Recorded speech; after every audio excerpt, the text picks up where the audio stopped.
Hello friends, and welcome to the Southern Mountain Kitchen. Today we're making chicken parm sandwiches.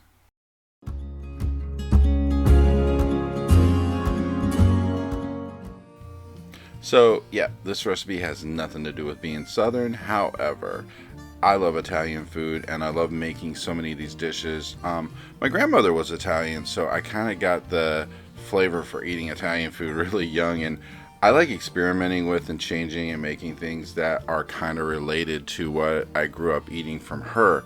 So this is what we're going to make today. It's a chicken parm sandwich. Everything you see on the counter is what we're going to use within it. There's really not a lot of ingredients. This is not a hard thing to make, but it has a really great taste. And if you like something with a little bit of marinara to it, some cheese and chicken, this is for you. It's a great recipe. It doesn't take that long to make, and it's a great lunch, dinner, whatever you want to make it for. It just is something that once you make it, you're going to love it.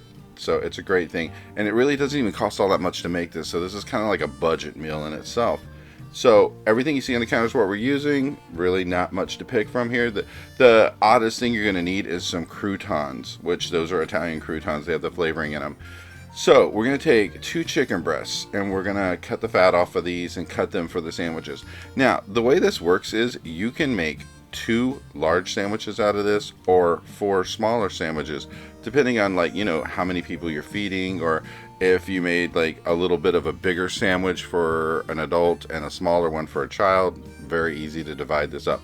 So once you get the fat off, we're going to take the chicken and slice it through the center to where the breast becomes 2 long pieces. And we're going to do this for both of our pieces of chicken. Just make sure that you get any of the tough edges off and that you get rid of as much fat as you possibly can. Now, if some of it gets left on there, it's really not a big deal that there's a little bit of fat in it. It will cook down some. Just get the bigger pieces off.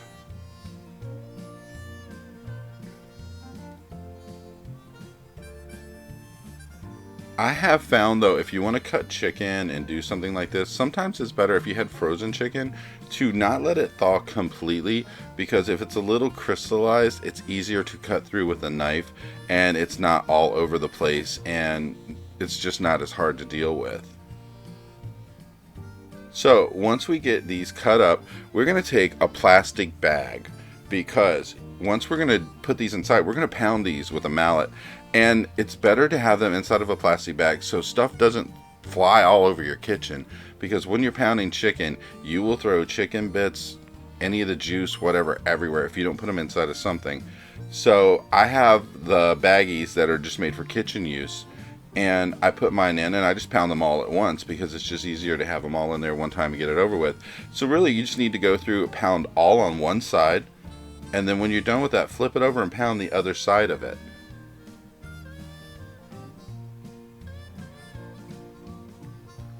And we're not trying to make these like totally flat. We're just trying to knock them down a little bit, spread them out. So it's really not like you have to do this for a very long time to get it where it needs to be. We're just kind of tenderizing them a bit too. Now, one of the dry ingredients that's going to go on the outside of this is the croutons. These are Italian flavored. You're just going to break them up into small bits. I would have used a food processor. Mine is dead. Found that out the hard way. So I'm using what I normally would use to chop up meat, and I'm using it to chop up croutons. You make do with what you got. So anyway, once these are chopped up, they're going to be part of what goes on as our dry ingredients. So we're going to spread this onto a plate, because we're going to use this to actually put the chicken on top of it and put the breading on the outside. Then to this, we are going to add about a half a cup of Italian breadcrumbs and then a fourth of a cup of Parmesan cheese. And once we get that all on there, we're going to mix it up a bit. If you have some really big pieces of the crouton, you can kind of like break them up. I just saw a couple of mine, so I did it. And then once it's all mixed together, we're going to bring our chicken over and lay it on top of the breadcrumbs and press it in. We're not using egg or anything to adhere it to it. We're literally just going to lay it on top and press it in. Because once you put it in there and you press down on it, then flip it and press again, and then just do it a couple of times, the breadcrumbs will stick. But this way, we're not going to have a lot of egg or anything on the outside of this, because we really don't want it. But once you keep doing this, it will actually adhere to the outside of the chicken, because as you can see with mine, it's sticking already just because of the fact that the chicken has a wetness to it that it's actually going to hold on to a lot of breadcrumb. So we're just going to go through and we're going to do this for each piece. Now mind you, there are 4 pieces of chicken. I can only fit 3 on my plate, so I'm doing the first 3 right here. And I'm going to work my way through and get each of these done until I feel they're coated enough. They don't have to be super coated, you just want a breading on the outside of it. And then once each one of these is done, then we're going to move on to the next step, which we're going to start to cook these.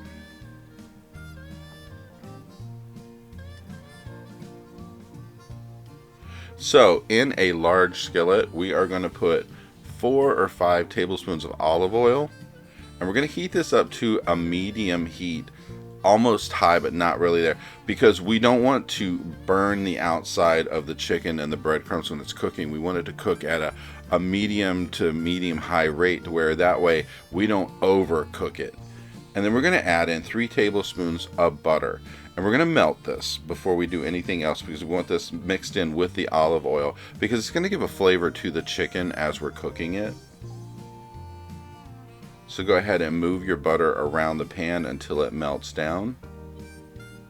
Shouldn't take all that long for this to go, maybe like a minute or so, and then you actually have it melted to a point where you can manage it.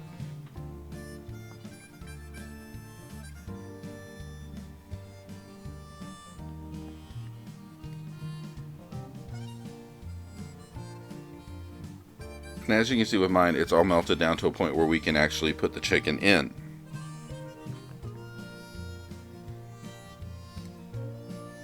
So when you put your chicken in the pan, you're only going to put in 2 pieces at a time. We don't want to overcrowd this, but we want the chicken to be able to actually absorb a lot of that butter and some of the oil, so that way when it's cooking, it's a nice even coating, cooking underneath of it, on top of it, everything. Not where if you put like 4 pieces of chicken in there bunched up together and the edges don't cook well, or it doesn't actually get a chance for oil all around it. And we're going to do this, flip it, cook the other side. So you're going to do like a few minutes on each side until it's cooked, as you can see with mine. And then once these are removed, we're going to add more butter to the pan, basically another 3 tablespoons of butter. Before you put the next chicken in, you want to actually give this more oil to it to cook with. So basically you're doing it with the butter, and that way when you're cooking your next set, you're not going to be dealing with a dried out pan that isn't going to work well. So I'm going to put these on Italian sub buns. So basically I've taken my buns and I've cut it open straight down the center, and I'm applying butter to this, because what I'm going to do is take 2 buns at a time, put them into a oven, or even you could use an air fryer to brown the top of it to make sure that the inside of this is crunchy, as you can see with mine. And then when it comes back, I'm adding a piece of chicken to the bun, then adding marinara sauce on top of the chicken and cheese. So I'm going to go ahead and put on 2 pieces of mozzarella sliced cheese, and then I'm gonna take my marinara and pour it right across the top of there. You don't need a ton of this on top of it, because the more you put on, the more likely it's going to slide off and go everywhere. And then on top of that, I'm just gonna sprinkle on a little Parmesan cheese, that's the powdered kind. And then once these are set up and I've done both these pieces, I'm going to put them back in an oven and broil the top till the cheese melts. And in the end, this is what it looks like, because it's ready to eat. And this is mine on a plate. I just threw some fries with it. And this is such a great meal and has such a great taste. It's just wonderful to eat. I hope you liked this video. If you did, please like and subscribe. And if you get a chance, check out my cookbooks, which are available in bookstores worldwide. The first is all about everyday cooking. The second is all about baking. Have a great day.